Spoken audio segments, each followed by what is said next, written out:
Hello guys, so today we're going to be looking at an A.A. Milne poem.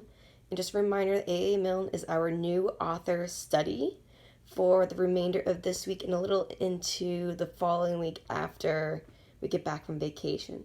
So I chose this poem because I think it has lots to do with looking back on my own childhood, and maybe it can spark a conversation that we can have together. So, Solitude by A.A. Milne. I have a house where I go when there's too many people. I have a house where I go where no one can be.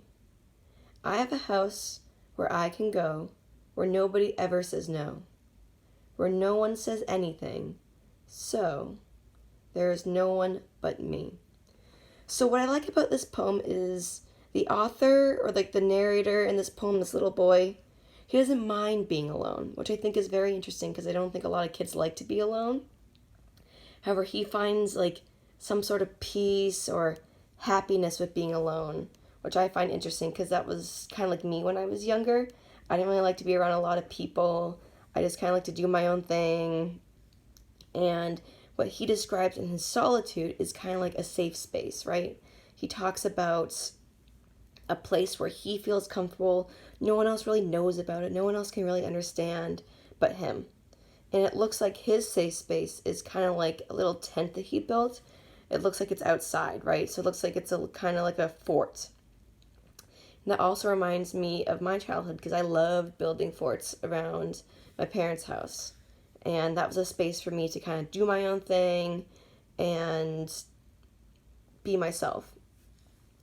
So as we're reading this poem, I want you guys to think about a space.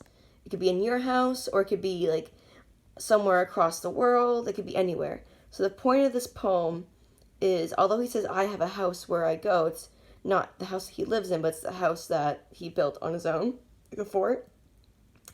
We can take that and expand on that theory and think of ways or places that make us feel safe, or where we can be ourselves, where no one's telling us what to do anything. We're just doing our own thing.